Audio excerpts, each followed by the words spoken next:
Buenos días, hermanos y amigos, que Dios les bendiga. Vamos a hacer algo diferente en esta mañana. ¿Qué le parece si buscamos nuestra Biblia en el pasaje que vamos a estudiar primero? Y después de haberlo leído, entonces oramos para pedir la bendición de este tiempo a nuestro Dios. Acompáñenme por favor a 1 Corintios capítulo 15. 1 Corintios capítulo 15. Mientras buscan el pasaje, me encomendaron también informar para que mantengan en sus oraciones a Bartolo. Muchos de ustedes conocen a Bartolo, que por muchos años nos ha servido. Ayer tuvo un accidente donde fue investido por un vehículo y, si no mal tengo entendido, hoy o mañana le van a estar interviniendo quirúrgicamente. Así que vamos a estar orando para que el Señor tenga sus manos, pero sobre todo para que obre eso también en su salvación. Fue en la rodilla, sí, la operación es en la rodilla. Así que esperamos que todo va a salir bien. 1 Corintios, vamos a leer en el versículo 12 hasta el versículo 20. Y como habíamos dicho, después de haber leído, oramos. Dice así la palabra del Señor. 1 Corintios capítulo 15, versículo 12. Pero si se predica de Cristo que resucitó de los muertos, ¿cómo dicen algunos entre vosotros que no hay resurrección de muertos? Porque si no hay resurrección de muertos, tampoco Cristo resucitó. Y si Cristo no resucitó, vana es entonces nuestra predicación, vana es también vuestra fe. Y somos hallados falsos testigos de Dios, porque hemos testificado de Dios que Él resucitó a Cristo, al cual no resucitó, si en verdad los muertos no resucitan. Porque si los muertos no resucitan, tampoco Cristo resucitó. Y si Cristo no resucitó, vuestra fe es vana, aún estáis en vuestros pecados. Entonces también los que durmieron en Cristo perecieron. Si en esta vida solamente esperamos en Cristo, somos los más dignos de conmiseración de todos los hombres. Mas ahora Cristo ha resucitado de los muertos, primicias de los que durmieron es hecho. Padre, gracias te damos por tu palabra en esta mañana, que tú nos permites no solamente leerla, pero con la finalidad, Señor, de escudriñarla, de estudiarla y de someternos, Señor, bajo su autoridad. Te imploramos, Señor, que tú nos bendigas con tu Santo Espíritu, primero dándonos entendimiento y también tomando estas enseñanzas, Señor, y en cierta forma contextualizarlas en nuestras vidas y acorde a nuestras necesidades. Ruego por mí primeramente, Señor, un siervo inútil, para que tú puedas tomar control de mis pensamientos y de mis labios y tú comuniques el mensaje que tú quieres que tu iglesia escuche en esta mañana. De igual forma te pido por mis hermanos, Señor, para que también tú les obre y le permita, Señor, que este tiempo y este estudio de tu palabra le pueda ser de edificación, pero también de desafío, y a aquellos que sea necesario de convicción. Padre, también pedimos nuevamente por nuestro amigo Bartolo y por su condición de salud, a la vez que te imploramos, Señor, que esto que ha sucedido, que encaja dentro de tu plan soberano, pueda obrar, Señor, para su salvación y para que también pueda formar parte de tu iglesia. Acompaña a nuestro pastor, Señor, mientras predica tu palabra también. Bendícele a él y a la congregación a la cual va a ser expuesta tu mensaje, Señor, para que también pueda exaltarte y glorificarte. Todo esto, Señor, te lo pedimos con acciones de gracias en el nombre de tu Hijo Jesús. Amén. Amén. Pueden sentarse, hermanos. Muchas veces nosotros obramos y actuamos y llevamos nuestra vida cotidiana basada en costumbres y en rutinas. Y a veces es saludable detenernos y dar un paso hacia atrás, reevaluar y considerar las razones por las cuales nosotros hacemos lo que hacemos. Hoy, por ejemplo, estamos reunidos aquí en la casa, en el templo de nuestro Señor, nosotros como iglesia, y estamos sirviendo y en cierta forma rindiendo este culto a nuestro Señor Jesucristo. Pero la costumbre de nuestra iglesia, como lo es en muchas iglesias alrededor del mundo, es de reunirnos los domingos, el primer día de la semana.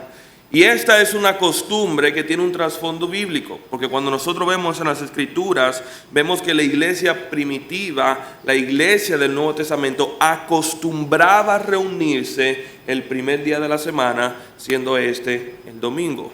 Ahora la pregunta es, ¿por qué? ¿Por qué el domingo de todos los días de la semana?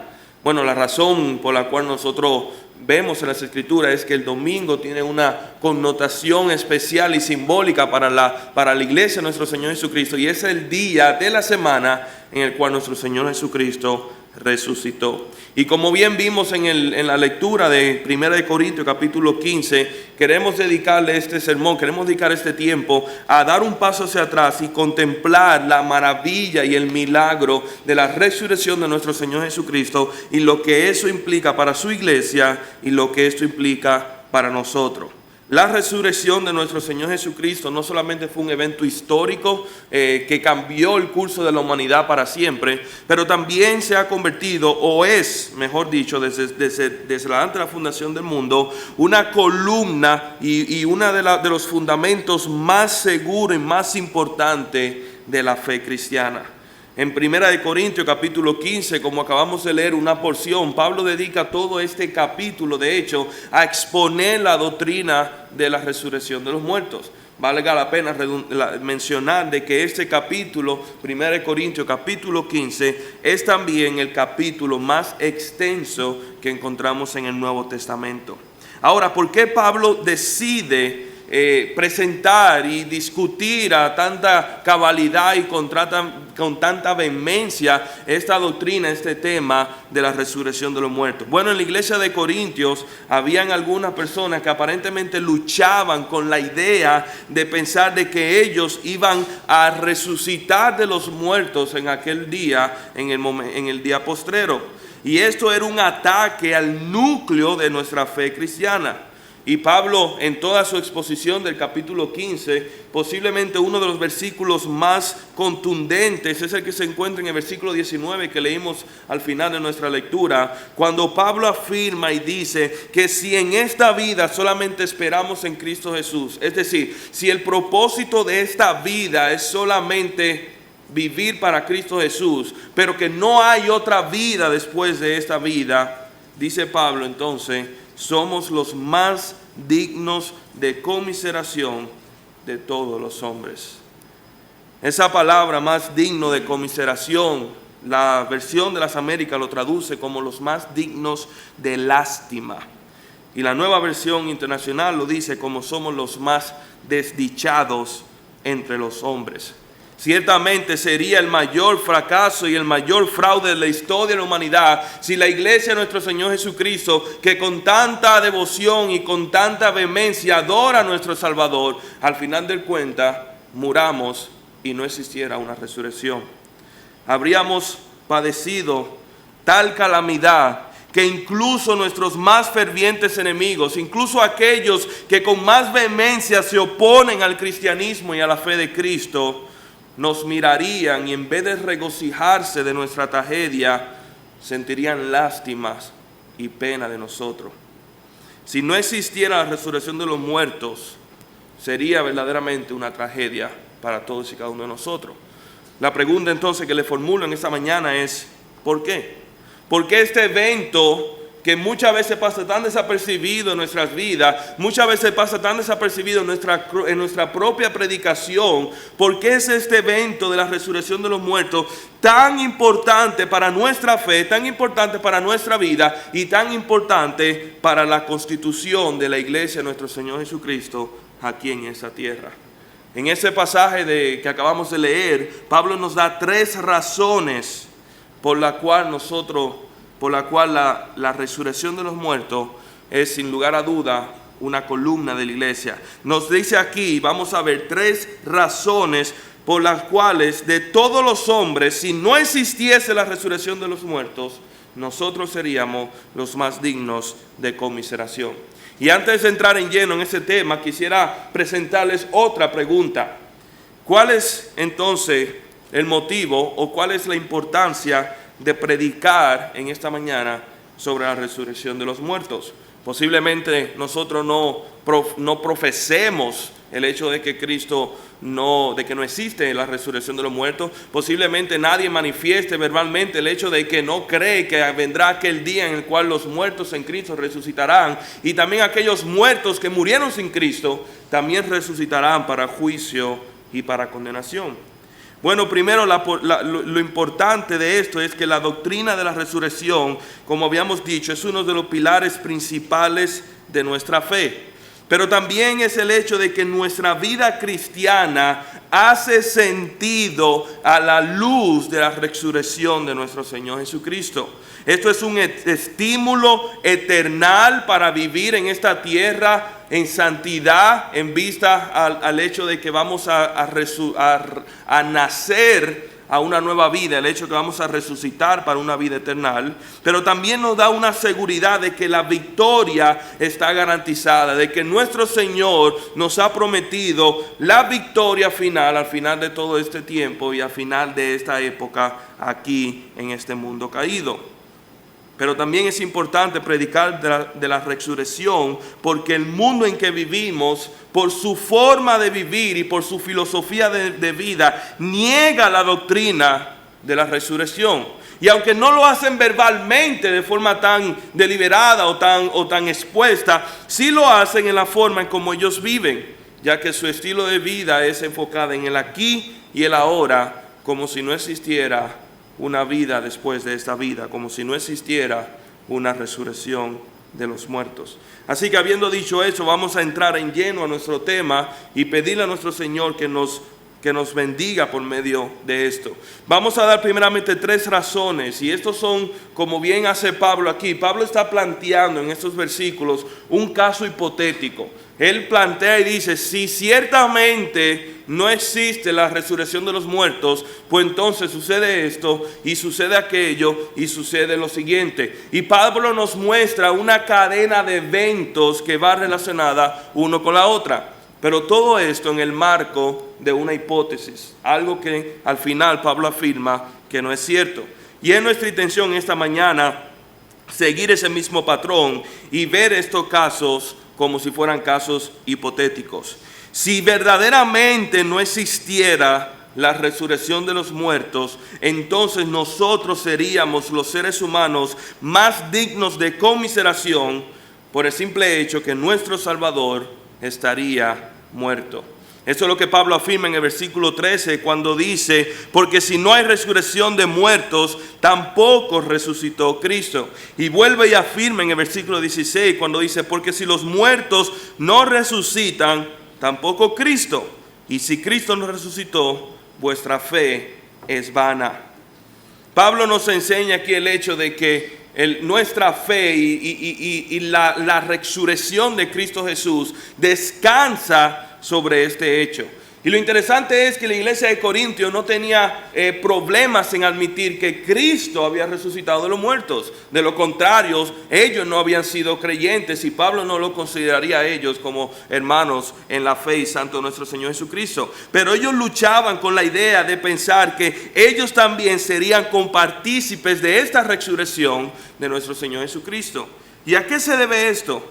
Bueno, podemos trazar este pensamiento a 2 influencias que estaban presentes en el tiempo cuando Pablo escribe esto y en el tiempo que se encuentra la iglesia de los Corintios.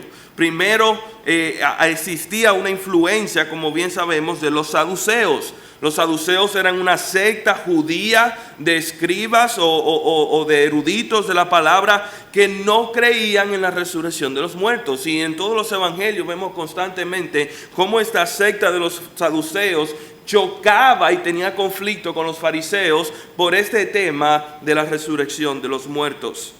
Incluso nuestro Señor Jesucristo en Mateo capítulo 22, versículo 23, habla, o mejor dicho, Mateo habla de un evento cuando vinieron unos saduceos a cuestionar a nuestro Señor Jesucristo. Y Mateo afirma y dice que estos saduceos que dicen que no hay resurrección, le preguntaron y le hicieron una pregunta concerniente a la resurrección.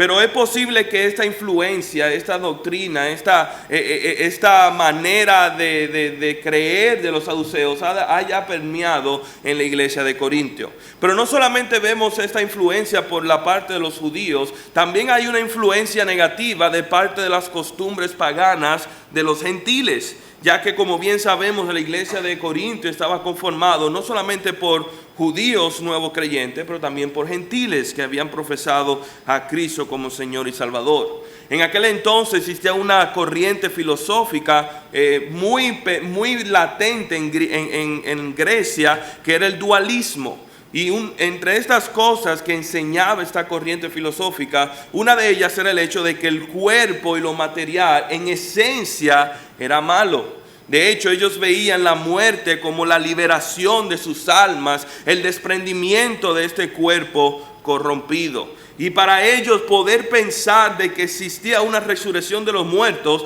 de que esta resurrección también sería corporal, es decir, en un cuerpo nuevo, era una idea absurda, ya que ellos consideraban como la muerte, como ya la liberación final de este cuerpo malo. También vemos en Hechos capítulo 17, versículo 32, cuando Pablo se encuentra en Atenas predicando en la multitud, que dice la palabra que ellos estaban escuchándoles, y gran parte de esto era porque los atenienses y los griegos les gustaba escuchar cosas nuevas. Pero cuando Pablo le expuso acerca de la resurrección de los muertos, dice la palabra que comenzaron a burlarse y dijeron: hasta aquí te escuchamos. Independientemente del origen, de dónde venían esa tendencia, Pablo debía de enfrentarse a esta falsa doctrina, a esta falsa enseñanza que se estaba permeando en la iglesia de Corintio, y lo hace, como bien habíamos dicho, planteando una serie de hipótesis y escenarios que surgirían como consecuencia de profesar de que la resurrección de los muertos simplemente no existe. Y el primer caso, como vimos, es el hecho de que si no hay resurrección de los muertos, entonces Cristo tampoco resucitó, por lo tanto Cristo permanece muerto. El primer problema de que Pablo señala en el versículo 13 es que sin la resurrección Cristo todavía estaría muerto. Y esto es un problema, pero un problema serio, porque si Cristo está muerto, esto significa que nosotros no tenemos un Salvador. Esto significa que no tenemos un Mesías, que todo lo que hemos oído y todo lo que hemos creído y en todo lo que hemos crecido, por así decirlo, al final de cuentas es una mentira, por el hecho de que Cristo, que afirma estar vivo, nunca resucitó. Si Cristo no hubiera resucitado, entonces Cristo no hubiera sido diferente a nosotros. Eso implicaría que Jesús fue un pecador, por cuanto la muerte ejerció autoridad sobre Cristo y lo retuvo. Ustedes recordarán que la Biblia nos enseña en Romanos 3:23, por cuanto todos pecaron y están destituidos de la gloria de Dios. Y nos dice también en Génesis el hecho de que ese pecado que el cual nosotros somos trajo como resultado la muerte y la condenación. La muerte es un castigo, es una condena, es una deuda que tiene todo ser humano por causa de su pecado. De Cristo haber muerto y de Cristo haber permanecido muerto, significa que la muerte tiene control y autoridad sobre Cristo, porque Cristo debió ser entonces un pecador, el cual también estaba deudado y sometido a la muerte. Obviamente sabemos que ese no fue el caso, y la resurrección de Cristo fue posible por el hecho de que Él era el único que fue sin pecado, el único que fue perfecto. Vale la pena recalcar que vemos en las Escrituras ejemplos de personas que fueron resucitados. La hija de Jairo es un ejemplo, Lázaro es otro ejemplo en las Escrituras, pero cada uno de ellos al final de cuentas volvieron a morir. Pero Cristo Jesús fue el único que, habiendo resucitado entre los muertos, todavía vive y todavía está vivo, reinando en los cielos. Ahora, si Cristo no hubiera resucitado, Él no sería diferente a nosotros. Sería un pecador común y corriente, y siendo un pecador no tendría ninguna potestad, ningún derecho y ninguna capacidad de salvar a otros pecadores. Y este es el argumento que utilizaban las personas cuando Jesucristo estaba siendo crucificado. En Marcos capítulo 15, versículos de 31 a 32, nosotros leemos lo siguiente, y cito: De esa manera también los principales sacerdotes, escarneciendo, se decían unos a otros con los escribas: a otro salvó, a sí mismo no puede salvar. El Cristo, el Rey de Israel, descienda ahora de la cruz, para que veamos y creamos. Y también los que estaban crucificados con él le injuriaban. Vemos aquí esta burla, vemos aquí este reclamo, el hecho de que si verdaderamente tú eres quien tú dices ser, pues entonces manifiéstalo bajando de esa cruz. Obviamente ellos no percibieron de que su victoria no iba a ser en el hecho de que Cristo no muriera, pero su victoria estaba segura en el hecho de que Cristo iba a morir e iba a resucitar al tercer día, como lo había profetizado.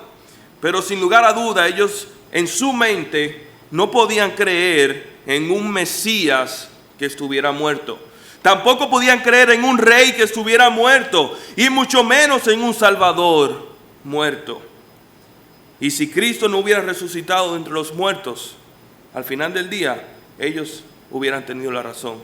Ellos estarían en lo correcto, porque aquel Salvador y aquel Mesías que no puede salvarse a sí mismo, ¿cómo puede entonces salvar a toda la humanidad de la condenación del pecado?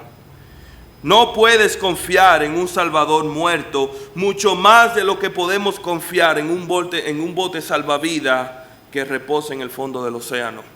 No podemos. Aunque sea un bote y aunque sea diseñado para ser un bote salvavidas, si carece de la habilidad de salvar vidas, no puede ser confiado. Por ende, de la igual forma, un Cristo, un Mesías muerto, simplemente es un Salvador muerto. John MacArthur, en una de sus comentarios, dice lo siguiente: la resurrección de Cristo y la de los creyentes se sostienen o se derrumban juntas. Es decir, están tan entrelazadas, están tan ligadas una de la otra, que de Cristo haber resucitado, los creyentes también resucitarán. Pero si los creyentes no resucitan, pues entonces Cristo nunca resucitó. Y esa resurrección no solamente presentaría el problema de que Cristo permanece muerto, pero también, como habíamos dicho, presenta otro problema, y es el hecho de que nuestra fe es una fe vana, como bien dice el versículo 17. Y cuando hablamos de una fe vana en este versículo y contexto, está haciendo referencia de una fe que no tiene importancia, que no tiene valor, que es inútil, que no tiene ninguna relevancia. Básicamente una fe que no sirve, que no cumple ningún propósito. Sería vana porque no produciría ningún efecto eternal en nuestras vidas. No cambiaría nada de nuestras vidas. Nuestros ministerios serían una pérdida de tiempo y de recursos. Nuestra testificación de Cristo sería una pérdida de energía y de tiempo. Y todo este culto y todo lo que hacemos en la semana como iglesia y todo lo que profesamos y todo lo que nosotros decimos, al final del día sería en vano, por el hecho de que Cristo nunca hubiera resucitado. Si no hay resurrección, entonces servimos a un Salvador muerto, y un Salvador muerto, como habíamos dicho, no puede salvarnos. Pero este no es el único problema que plantea aquí Pablo. Si no hay resurrección de los muertos, nuevamente un caso hipotético, nosotros seríamos los más dignos de conmiseración, por la razón de que nuestro mensaje también sería en vano. Pablo lo dice en los versículos 14 y 15 cuando dice: y si Cristo nos resucitó, vana es entonces nuestra predicación y vana es nuestra fe. Y somos hallados falsos testigos de Dios, porque hemos testificado de Dios que Él resucitó a Cristo, al cual no resucitó, si en verdad los muertos no resucitan. Pablo está diciendo, si Cristo no resucitó, o mejor dicho, si no existe la resurrección de los muertos, eso significa que Cristo no resucitó. Y si Cristo no resucitó, significa que nuestra predicación de Cristo es una mentira. Es una predicación en vano, es una predicación que carece de virtud relevantes para que la audiencia o cualquier persona pudiera prestarle su atención. Vana es nuestra predicación, vacía y sin credibilidad. sería entonces una predicación hueca. ¿Pero por qué sería una predicación hueca? ¿Por qué sería una predicación vana? Bueno, primeramente porque, como bien dice el texto, sería incapaz de salvarnos. El mensaje del Evangelio nos puede salvar, pero no puede cumplir su propósito si carece de uno de sus componentes fundamentales. Todos nosotros manejamos vehículos o necesitamos emplearnos de vehículos. Un vehículo que le falte una goma, un vehículo que le falte una pieza del motor, simplemente es un vehículo inútil. Por más bonito y por más moderno que sea, si le falta uno de sus componentes esenciales, es inútil. Y lo mismo sucede con el mensaje del Evangelio. Fíjate cómo Pablo define el Evangelio en este mismo capítulo, en los versículos del 3 al 4. Pablo dice en los versículos 3 al 4, porque primeramente os enseño lo que así hemos recibido, lo que así mismo recibí, que Cristo murió por nuestro pecado, conforme a la Escritura, y que fue sepultado, y que resucitó al tercer día, conforme a las Escrituras. Ese es el Evangelio simple, claro y conciso, que Cristo murió conforme a las Escrituras, fue sepultado y resucitó al tercer día, conforme a las Escrituras. Pero quitémoslo la resurrección de los muertos. Saquemos ese último versículo, el versículo 4, y solamente digamos lo siguiente. ¿Cuál es el Evangelio? Que Cristo murió por nuestro pecado conforme a las Escrituras y fue sepultado. Y ahí se acaba todo. ¿Qué mensaje sería ese? ¿Qué buenas nuevas sería aquel? Vengan, sigan a Jesucristo, un hombre que fue tan bueno y tan perfecto que lo mataron. ¿Quiere seguirlo? Obviamente no tiene ninguna relevancia. Es totalmente opuesto a unas buenas noticias, porque en realidad es una triste tragedia. Pero no solamente es incapaz de salvar por el hecho de que carece de su elemento fundamental. Y a propósito, por eso es que también, y un paréntesis, cuando compartimos nuestra fe, cuando predicamos el Evangelio, es esencial que nosotros mencionemos la resurrección de Cristo Jesús. Si solamente hacemos hincapié en que Cristo murió y Cristo murió y Cristo murió, pero no hacemos hincapié en que ese Cristo que murió resucitó, no estamos predicando de un Salvador, estamos predicando de un mártir. Y nuestro Señor Jesucristo no fue ningún mártir, fue el Hijo de Dios que entregó su vida y resucitó, probando así que Él era el único capaz de redimirnos de la condenación del pecado. Un evangelio que carece de la resurrección es también un evangelio, un mensaje que es incompetente de comunicar la verdad. No podemos dudar de una porción de las Escrituras y pretender que el resto de la palabra sea confiable.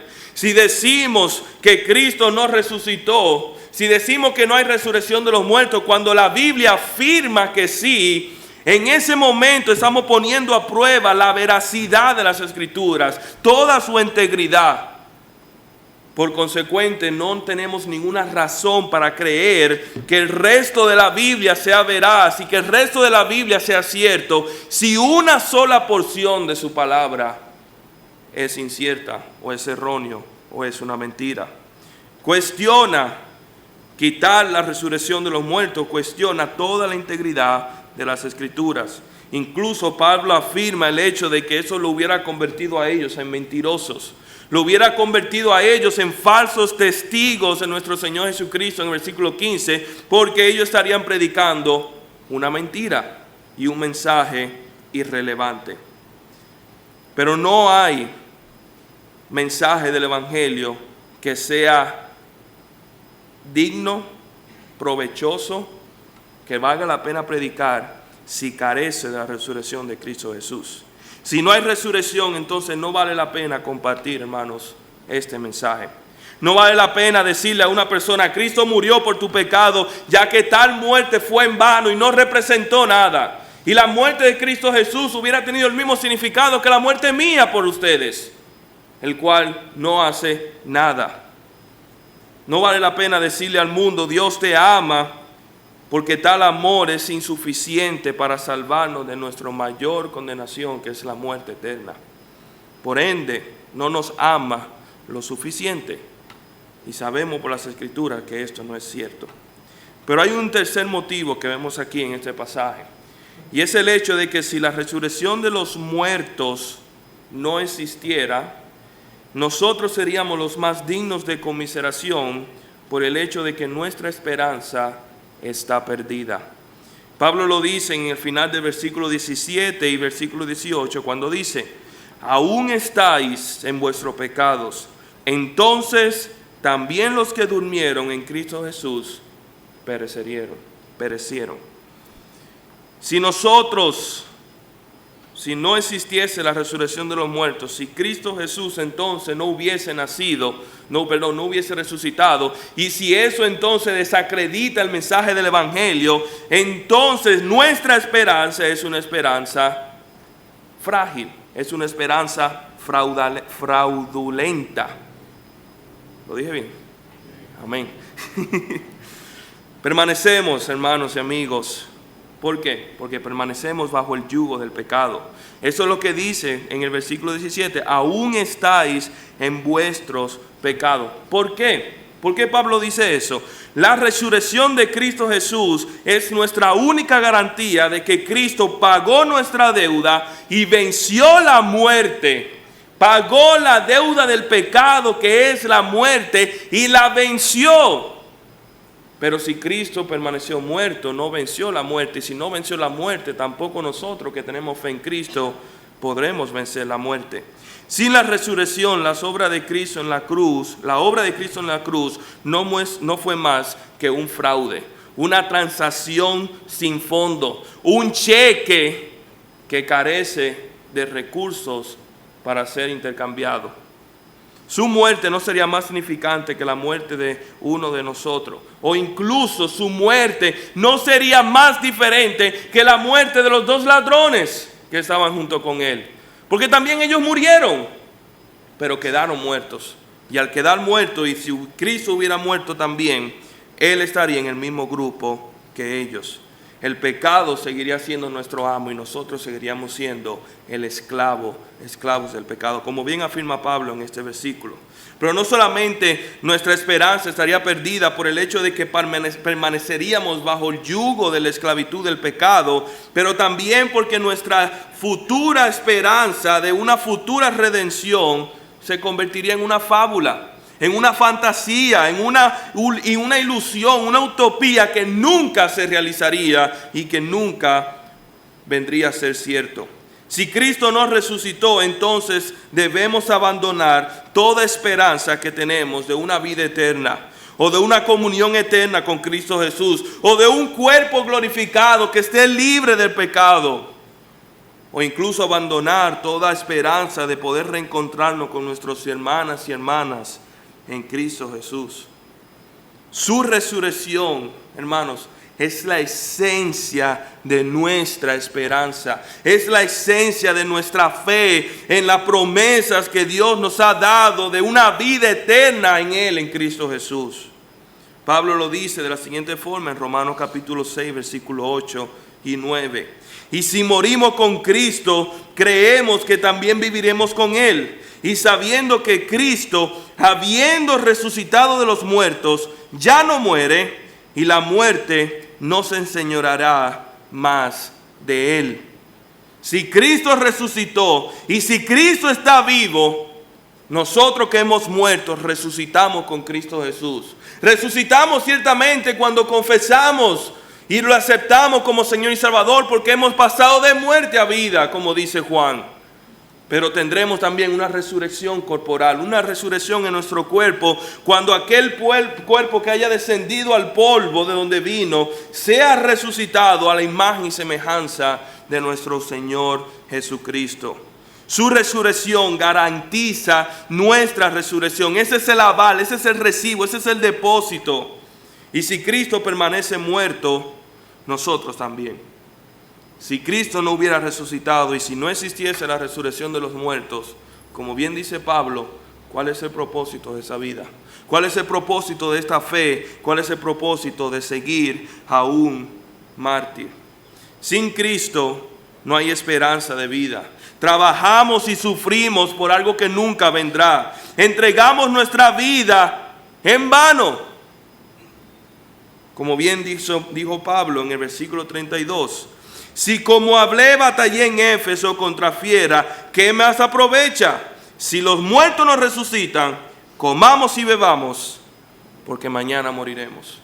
¿Qué propósito tiene la vida cristiana? ¿Qué propósito tiene vivir en santidad y en obediencia delante del Señor? Si no tenemos la esperanza de que todo lo que hagamos en esta vida rendirá frutos en la vida eterna. Pero si no hay vida eterna y si no hay resurrección, comamos y bebamos, porque al final del día mañana dejaremos de existir.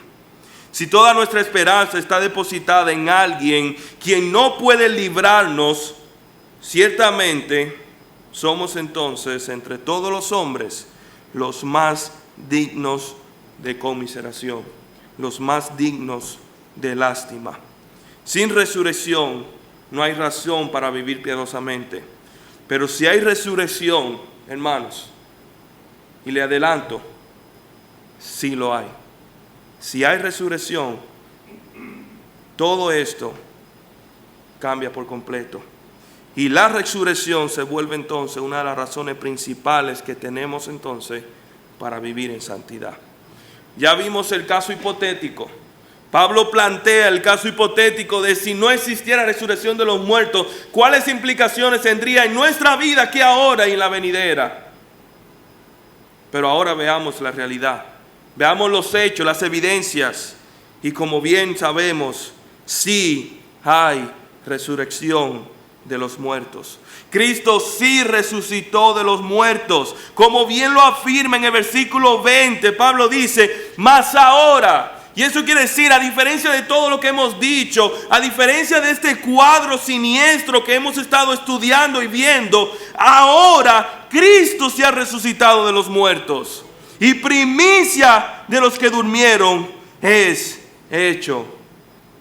La Nueva Traducción Viviente traduce este mismo versículo diciendo, lo cierto es que Cristo sí resucitó de los muertos.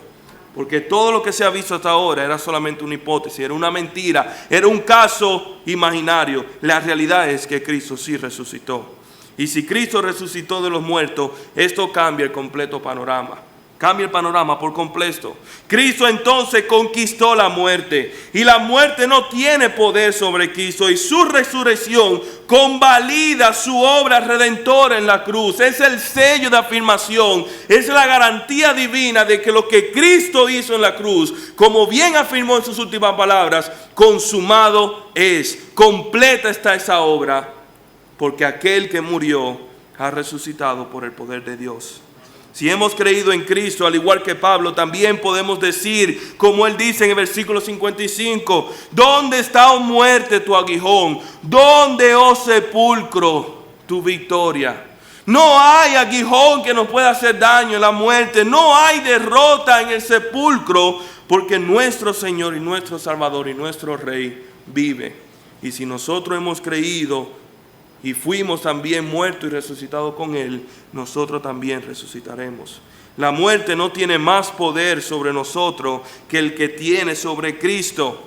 Es decir, ningún poder en absoluto. Y me encanta cómo dice al final del versículo 20, cuando dice, primicia de los que durmieron es esto.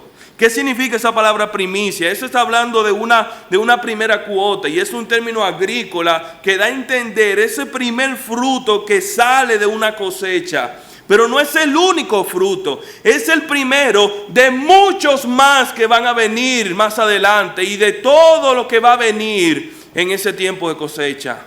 Cristo Jesús son esos primeros frutos de una cosecha de resurrección que conformará a todos los miembros de su iglesia en todo tiempo y en todo lugar y en toda época, de lo cual tú y yo seremos parte si hemos creído y confiado en Cristo Jesús.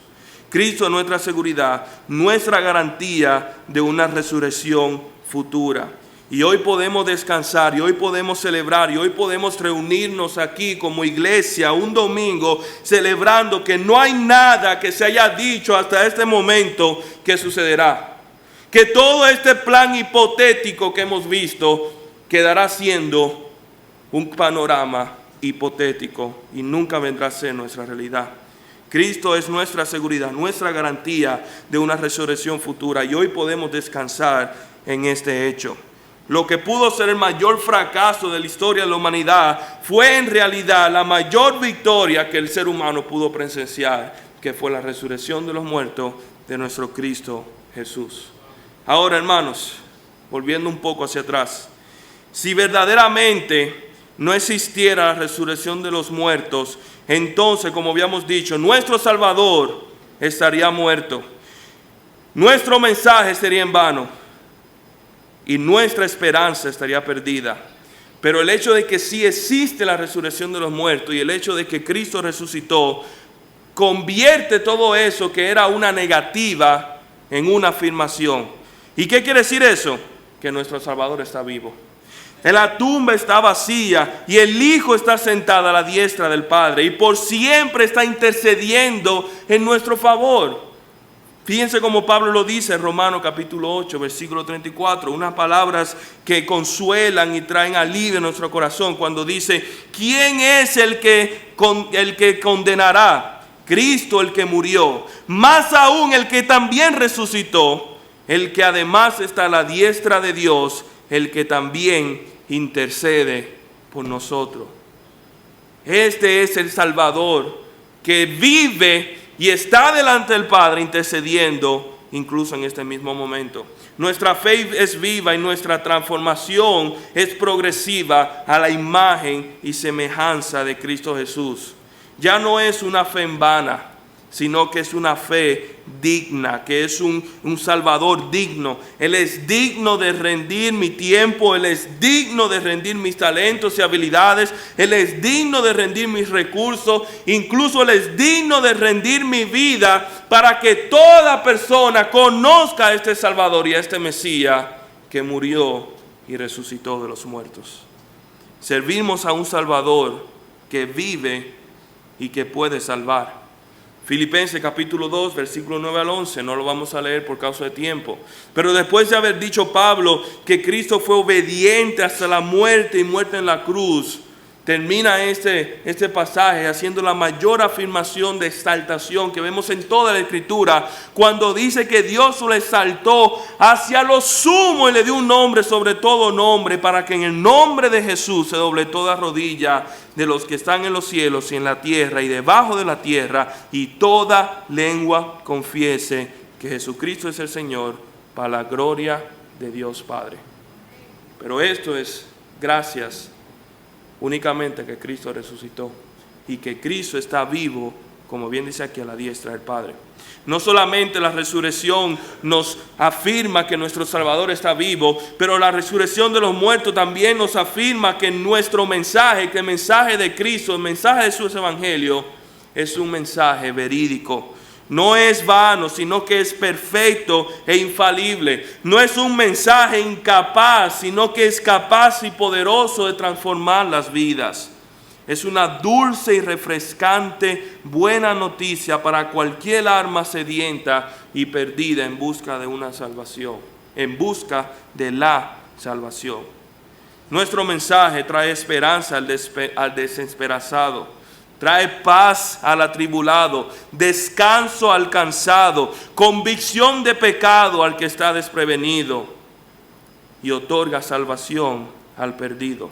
Es un mensaje digno de ser proclamado por todo el mundo, pero también es un mensaje que vale la pena vivir y, si fuera necesario, morir por él. Hechos 26, versículo 23, Pablo testifica cuando está predicando el evangelio, dice que el Cristo, dice que en las Escrituras, había de padecer y ser el primero de la resurrección de los muertos. Nuevamente vemos la idea aquí de la primicia, y ser el primero de la resurrección de los muertos para anunciar la luz al pueblo y a los gentiles. Cristo debía de morir, pero Cristo también debía de resucitar para que su mensaje pueda ser validado y ese mensaje pueda ser predicado en todo el mundo para salvación de los elegidos y para condenación de los perdidos. Tercero, el hecho de que nuestro Señor vive y existe la resurrección de los muertos garantiza que nuestra esperanza está segura y está guardada. Se está segura en Jesús y en sus promesas. Nuestra redención completa está segura. nuestra vida está garantizada, nuestra esperanza está protegida y nuestro Salvador espera en gloria por nosotros. Primera de Pedro capítulo 1 versículo 3 basta para explicar este punto, cuando el mismo apóstol Pedro dijo: bendito el Dios y Padre de nuestro Señor Jesucristo, que según su grande misericordia, ese favor, esa acción de amor que no merecemos, dice, nos hizo renacer para una esperanza viva por la resurrección de Cristo Jesús de los muertos. A una esperanza viva, no por la muerte de Cristo Jesús, sino por la resurrección de Cristo Jesús de los muertos. Y nuestra esperanza sigue estando viva. Pero ahora, queridos hermanos y amigos, antes de finalizar quisiera apelar a una última palabra. Permítame por un momento invertir los papeles de lo que hemos estado diciendo. Permítame hacer como dice en inglés, voltear la mesa. ¿Acaso has resucitado Cristo Jesús en tu vida? ¿Acaso tú has muerto y has resucitado en Cristo Jesús? ¿Has creído el mensaje de su evangelio? ¿Ha habido un nuevo nacimiento en tu vida? ¿Existe una esperanza en ti de que verás a Cristo Jesús cara a cara? Porque de lo contrario, esta resurrección de la cual hemos hablado, y esta resurrección de la cual nosotros nos gloriamos, y esta resurrección de la cual nosotros esperamos, va a ser el peor día de toda tu existencia. Porque dicha resurrección no será para vida, sino para condenación. Dicha resurrección no será para una vida eterna, sino para una muerte eterna y condenación, como tú nunca lo has imaginado y como tú nunca lo has presenciado. El cual incluso los ángeles caídos todavía no han experimentado. Si tú hoy en esta mañana, Cristo no es tu Señor y tu Salvador, si tú verdaderamente no has nacido de nuevo, mi apelación hacia ti, te imploro, como quien Cristo implora por medio de su palabra y de nosotros, en esa mañana reconcíliate con Cristo Jesús. Muere y resucita en Cristo Jesús para vida eterna. Si tu esperanza está depositada en otra cosa o está depositada en otra persona que no sea Cristo Jesús, entonces déjame decirte, mi querido amigo, que entre todos los hombres, tú eres sin lugar a duda el más digno de conmiseración. Y quisiera terminar con las palabras del apóstol Pablo en el versículo 58 del mismo capítulo. Después de haber expuesto y después de haber defendido y después de haber enseñado de forma magistral la doctrina de la resurrección, Pablo termina esta sección diciendo lo siguiente: así que, en consecuencia de todo lo que hemos visto, hermanos míos amados, estad firmes y constantes, creciendo en la obra del Señor siempre, sabiendo que vuestro trabajo en el Señor no es en vano. Y gloria a Dios, porque no es en vano que obramos. Padre, te damos gracias por tu palabra en esta mañana, que tú nos has concedido el privilegio de poder estudiar y de poder escuchar. Padre, sin lugar a dudas, muchas veces pasa desapercibido en nuestras vidas tan magistral y tan asombroso evento que fue la resurrección de entre los muertos. Que tú eres, Señor, primicia de nosotros, que habremos de resucitar y que habremos de vivir contigo por toda la eternidad. Padre, permite que ese mensaje, esa resurrección, esa promesa viva que tenemos en ti, verdaderamente impacte toda nuestra vida, que podamos servirte de forma más diligente, más fiel, más esmerada, Señor, más consagrada, porque sabemos y tenemos la certeza que nuestra labor no es en vano. Pero no puedo pasar la oportunidad, Señor, sin implorarte por aquellos que hoy están entre nosotros, pero que no son de nosotros, que hoy escuchan de esta esperanza, mas carecen de ella. aquellos que todavía están muertos en sus delitos y pecados. Padre, permite que la verdad del Evangelio resplandezca en sus corazones y, como bien dice tu palabra, ellos puedan nacer de nuevo, porque de lo contrario no te verán. De lo contrario, Señor, lo que le espera en aquel día es el lloro y el crujir de dientes. Ruego, Señor, que tú tengas misericordia de ellos. Gracias por este tiempo, gracias por tu palabra, gracias por tu iglesia. Bendícenos, Señor, en el nombre de tu Hijo Jesús. Amén. Amén.